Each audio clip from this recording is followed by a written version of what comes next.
Hi hello ಸ್ನೇಹಿತರೆ, welcome to Bhavya world vlogs. ಇವತ್ತು ನಾವು ಶ್ರೀ ಘಾಟಿ ಸುಬ್ರಹ್ಮಣ್ಯ ಸ್ವಾಮಿ ದೇವಸ್ಥಾನಕ್ಕೆ ಹೋಗ್ತಾ ಇದೀವಿ. ನಮ್ಮ ಪಾಪುಗೆ ತಲೆಮುಡಿ ಕೊಡೋದಿಕ್ಕೆ. ಇದು ಥರ್ಡ್ ಟೈಮ್ ನಾವು ಕೊಡ್ತಾ ಇರೋದು. ಫಸ್ಟ್ ಬಂದು ತಿರುಪತಿಯಲ್ಲಿ, ಸೆಕೆಂಡ್ ಬಂದು ನಮ್ಮ ಮನೆ ದೇವರು ಸೀತಾ ಭೈರೇಶ್ವರ, ಥರ್ಡ್ ಬಂದು ಘಾಟಿಯಲ್ಲಿ. ನಾನು ಇಬ್ಬರು ಮಕ್ಳಿಗೂ ಇಲ್ಲೇ ಕೊಟ್ಟಿರೋದು. ನನ್ನ ಸೊಸೆ ಕೂಡ ಇಲ್ಲೇ ಕೊಡ್ತಾ ಇರೋದು. ದೇವಸ್ಥಾನಕ್ಕೆ ಹೋಗೋ ರೈಟ್ ಸೈಡ್ ಅಲ್ಲಿ ಸಿಗುತ್ತೆ ಮುಡಿ ಭವನ. ನಾವು ಹೋದಾಗ ಯಾರು ಇರ್ಲಿಲ್ಲ ಮುಡಿ ಭವನಲ್ಲಿ. ಸೊ 20 ರೂಪೀಸ್ ಚಾರ್ಜ್ ಮಾಡ್ತಾರೆ.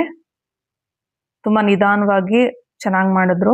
ತುಂಬಾ ಗಲಾಟೆ ಮಾಡಿದ್ಲಿ ಇವಳು ಕೂಡ. ಇಲ್ಲಿ ಬಿಸಿನೀರು ಕೂಡ ಅವೈಲೇಬಲ್ ಇದೆ, ಗೀಸರ್ಸ್ ಇದಾವೆ ಎಲ್ಲ ವಾಶ್ರೂಮ್ಸ್ ಅಲ್ಲಿ. ಬಿಸಿನೀರ್ಗೆ ಏನು ಪ್ರಾಬ್ಲಮ್ ಇಲ್ಲ.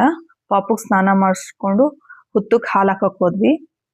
ಅಲ್ಲಿ ಹೂವ ಮಾರೋರು ಹೇಳಿದ್ರು ಹುತ್ತಕ್ಕೆ ಹಾಲು ಹಾಕಿ ಫಸ್ಟ್ ಮಗು ಗುಂಡ್ ಮಾಡಿಸಿದ್ಮೇಲೆ ಅಂದ್ರು. ಸೊ ಅಲ್ಲಿ ಪಾಪು ಕೈಯಲ್ಲಿ ಹುತ್ತಕ್ಕೆ ಹಾಲು ಹಾಕ್ಸ್ತೀವಿ. ಅಲ್ಲೇ ಸಿಗುತ್ತೆ ಹಾಲೆಲ್ಲ.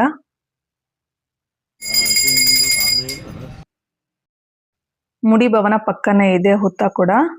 ಸೊ ಇಲ್ಲಿ ತುಂಬಾ ಇದಾವೆ ಹುತ್ತುಗಳು ಪೂಜೆ ಮಾಡೋದಿಕ್ಕೆ. ಎಲ್ಲರೂ ಬಂದು ಹಾಲು ಹಾಕೊಂಡು ಪೂಜೆ ಮಾಡ್ಕೊಂಡು ಹೋಗ್ತಾ ಇದ್ರು.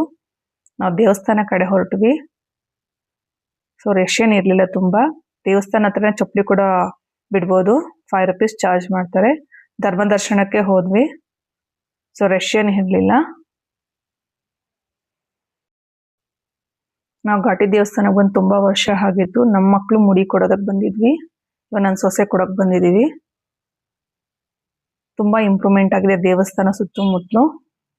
ಆಲ್ಟ್ರೇಷನ್ ಮಾಡ್ತಾರೆ ಗರ್ಭಗುಡಿ ಸುತ್ತನು.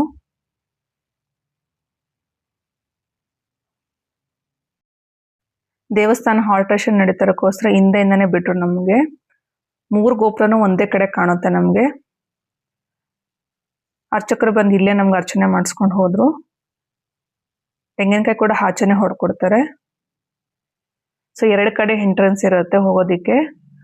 ಸುತ್ತಲೂ ತೊಟ್ಟಿಲ್ಲ ಕಟ್ಟಿದ್ದಾರೆ. ಮಕ್ಳಿಲ್ದವರು, ದೋಷ ಇರೋರೆಲ್ಲ ಇಲ್ಲಿ ಪರಿಹಾರ ಮಾಡ್ಕೊಳಕ್ ಬರ್ತಾರೆ.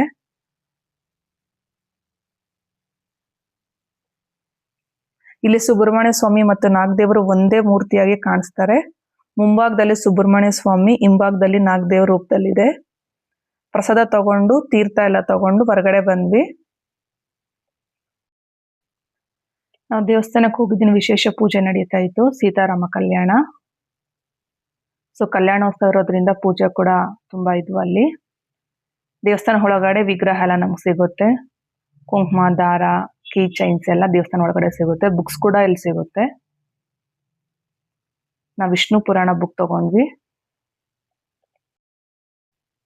ದೇವಸ್ಥಾನ ಹಿಂದ್ಗಡೆನೆ ನಾಗಲ್ಕಲ್ ಪ್ರತಿಷ್ಠಾಪನೆ ಮಾಡಿರೋದು. ನಾವು ಈ ತರ ಕೆಳಗಡೆ ಮೆಟ್ಲಿಲ್ ಹೋದ್ರೆ ನಮ್ಗೆ ನಾಗಲ ಪ್ರತಿಷ್ಠಾಪನೆ ಮಾಡಿರೋದು ಕಾಣಿಸುತ್ತೆ. ತುಂಬಾ ಕೋತಿಗಳಿದ್ವು ಅಲ್ಲಿ. ಸುತ್ತು ಗ್ರೀನರಿ, ಮರಗಳಂತೂ ತುಂಬಾ ಇದ್ವು. ನಮ್ಗೆ ಎಲ್ಲಿ ನೋಡ್ರು ಇಲ್ಲಿ ನಾಗಲ್ಕಲ್ ಕಾಣುತ್ತೆ. ನಮ್ಗೆ ಇಲ್ಲಿ ಸರ್ಪದೋಷ ಇದ್ರೆ, ಮದ್ವೆ ಆಗ್ಲಿಲ್ಲ ಅಂದ್ರೆ, ಮಕ್ಳಿಲ್ಲ ಅಂದ್ರೆ ಇಲ್ಲಿ ಬಂದು ನಿವಾರಣೆ ಮಾಡ್ಕೊಂತಾರೆ. ಈ ರೀತಿ ನಾಗಲ್ಕಲ್ ಪ್ರತಿಷ್ಠಾಪನೆ ಮಾಡೋದ್ರಿಂದ ಎಲ್ಲಾ ದೋಷನೂ ನಿವಾರಣೆ ಆಗುತ್ತೆ. ಅದ್ರ ಕೆಳಗಡೆ ಅವ್ರ ಹೆಸರು ಕೂಡ ಹಾಕಿದ್ದಾರೆ. ಮನೆ ದೇವ್ರು ಇದ್ರು ಕೂಡ ಅವ್ರು ಇಲ್ಲಿ ಬಂದು ಪ್ರತಿಷ್ಠಾಪನೆ ಮಾಡ್ತಾರೆ.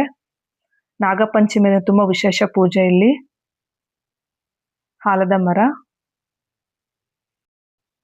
ಇಲ್ಲಿ ಸಿಂಗಲ್ ವಿಗ್ರಹ ಪ್ರತಿಷ್ಠಾಪನೆ ಮಾಡೋದಿಲ್ಲ, 3 ವಿಗ್ರಹ ಪ್ರತಿಷ್ಠಾಪನೆ ಮಾಡ್ತಾರೆ. ಎಲ್ಲೋ ಒಂದೊಂದ್ ಕಡೆ 1 ವಿಗ್ರಹ ಇದೆ. ಸೊ ಇದು ಹುತ್ತ ಇರೋದು. ನಾವು ಮೆಟ್ಲಿಲ್ ಕೆಳಗಡೆ ಬರೋ ರೈಟ್ಸ್ ಎಲ್ಲ ಸಿಗುತ್ತೆ ಗಣೇಶ ದೇವಸ್ಥಾನ. ನಮ್ಗೆ ಎಲ್ಲಿ ನೋಡ್ರು ಇಲ್ಲಿ ನಾಗಲ್ಕಲ್ಲು ತುಂಬಾ ಕಾಣುತ್ತೆ. ಸೊ ಇದೆಲ್ಲ ಮುಗಿಸ್ಕೊಂಡು ನಾವು ಊಟಕ್ಕೆ ಹೊರಟ್ವಿ. ಪ್ರಸಾದ ಕೊಡ್ತಾ ಇದ್ವು. ಅದು ದೇವಸ್ಥಾನ ಪಕ್ಕದಲ್ಲೇ ಇದೆ. ಸೊ ಕಲ್ಯಾಣೋತ್ಸವ ನಡೀತಾ ಇತ್ತು. ಇಲ್ಲಿ ಬೆಲ್ಲದನ್ನ ಟೊಮೊಟೊ ಬಾತ್ ಕೊಟ್ರು. ಪ್ರಸಾದ ತುಂಬಾ ಚೆನ್ನಾಗಿತ್ತು. ಇಲ್ಲಿ ನಂಗೆ ಇಷ್ಟ ಆಯ್ತಂದ್ರೆ ತಿಂದಿರೋ ತಟ್ಟೆ ನಾವೇ ತೊಳೆದ್ಬಿಟ್ಟು ನೀಟಾಗಿ ಅಲ್ಲಿ ಇಟ್ಟು ಬರೋದು. ಸೊ ಎಲ್ಲ ಮುಗಿಸ್ಕೊಂಡು ಕಲ್ಯಾಣೋತ್ಸವ ಹತ್ರ ಸ್ವಲ್ಪ ಹೊತ್ತು ಕೂತ್ಕೊಂಡ್ವಿ. ಕಲ್ಯಾಣೋತ್ಸವ ಚೆನ್ನಾಗಿ ನಡೀತಾ ಇತ್ತು. ನಾವು ಜಾಸ್ತಿ ಹೊತ್ತಿರ್ಲಿಲ್ಲ. ಕಲ್ಯಾಣೋತ್ಸವ ಎಲ್ಲ ನೋಡ್ಕೊಂಡು ಹೋಗಿ ದೇವಸ್ಥಾನ ಮುಂದುಗಡೆ ಇದೆ ಹುತ್ತ. ಇದು ಸೈಡ್ ಅಲ್ಲಿ ಹಳೆ ಹುತ್ತ ಅಂತಾರೆ ಇದನ್ನ. ಸೊ ಯಾರಾದ್ರೂ ಕೇಳಿ ಹೇಳ್ತಾರೆ. ಇಲ್ಲಿ ಬಂದು ನಾವು ಪೂಜೆ ಮಾಡ್ಕೊಂಡ್ವಿ. ಪೂಜೆ ಮಾಡ್ಕೊಂಡಿಂದ ಹೊರಟ್ವಿ. ನೆಕ್ಸ್ಟ್ ನಾವು ಹೋಗಿದ್ದು ಸದ್ಗುರು ಸನ್ನಿಧಿಗೆ. ಸೊ ಚಿಕ್ಕಬಳ್ಳಾಪುರ ಹತ್ರ ಬರುತ್ತೆ. ಅಲ್ಲಿ ನಿಮಗೆ ಹೋಟೆಲ್ ಕೂಡ ಸಿಗುತ್ತೆ ಹೋಗೋ ದಾರಿಯಲ್ಲೇ. ನೇಚರ್ ಮಾತ್ರ ತುಂಬಾ ಚೆನ್ನಾಗಿದೆ. ದೊಡ್ಡಬಳ್ಳಾಪುರದಿಂದ ಒಂದು 1/2 ಅವರ್ 1 ಅವರ್ ಆಗುತ್ತೆ ಜರ್ನಿ ಇಲ್ಲಿಗೆ.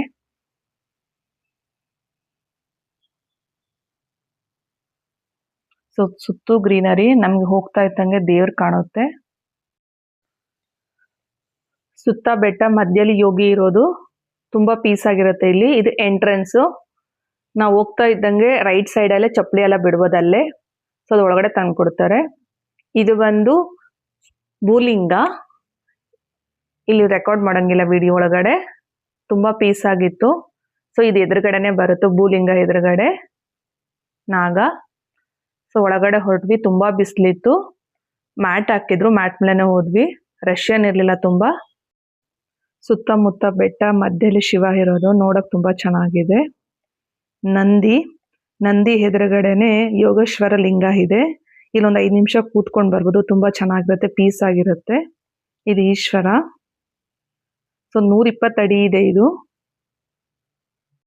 ಈಶಾ ಫೌಂಡೇಶನ್ ಟೈಮಿಂಗ್ ಬಂದು ಮಾರ್ನಿಂಗ್ 6 ಇಂದ ಈವ್ನಿಂಗ್ 8 ವರೆಗೂ ಇರುತ್ತೆ. ಇಲ್ಲಿ ಸಂಜೆ 7 ಗಂಟೆಗೆ ಲೈಟ್ ಮತ್ತೆ ಸೌಂಡ್ ಶೋ ನಡೆಯುತ್ತೆ, ತುಂಬಾ ಚೆನ್ನಾಗಿರುತ್ತೆ. ಈ ಶೋನಲ್ಲಿ ಆದಿಯೋಗಿ ಕತೆ ಮತ್ತೆ ಯುಗದ ಮಹತ್ವವನ್ನು ತಿಳಿಸ್ಕೊಡ್ತಾರೆ. ಬೆಳಗ್ಗೆ ಮಧ್ಯಾಹ್ನಕ್ಕಿಂತ ನೈಟೇ ತುಂಬಾ ಚೆನ್ನಾಗಿರುತ್ತೆ ಲೈಟಿಂಗ್ ಶೋ. ಸೊ ಯಾರಾದ್ರೂ ಈ ಕಡೆ ಬಂದ್ರೆ ತಪ್ಪದೆ ಇಲ್ಲಿಗೆ ಬಂದು ಹೋಗಿ. ಇಲ್ಲಿ ಈಶಾ ಹಾಕಿರೋದು ರುದ್ರಾಕ್ಷಿ ಬಂದು 1,12,000 ಇದೆ, 1,12,000 ಇದೆ. ಸೊ ನನ್ನ ವಿಡಿಯೋ ನಿಮ್ಗೆ ಇಷ್ಟ ಆಗಿದೆ ಲೈಕ್ ಮಾಡಿ, ಶೇರ್ ಮಾಡಿ, ನನ್ನ ಚಾನಲ್ ಸಬ್ಸ್ಕ್ರೈಬ್ ಮಾಡ್ಕೊಳ್ಳಿ, ಬೆಲ್ ಐಕಾನ್ ಪ್ರೆಸ್ ಮಾಡಿ. Thank you.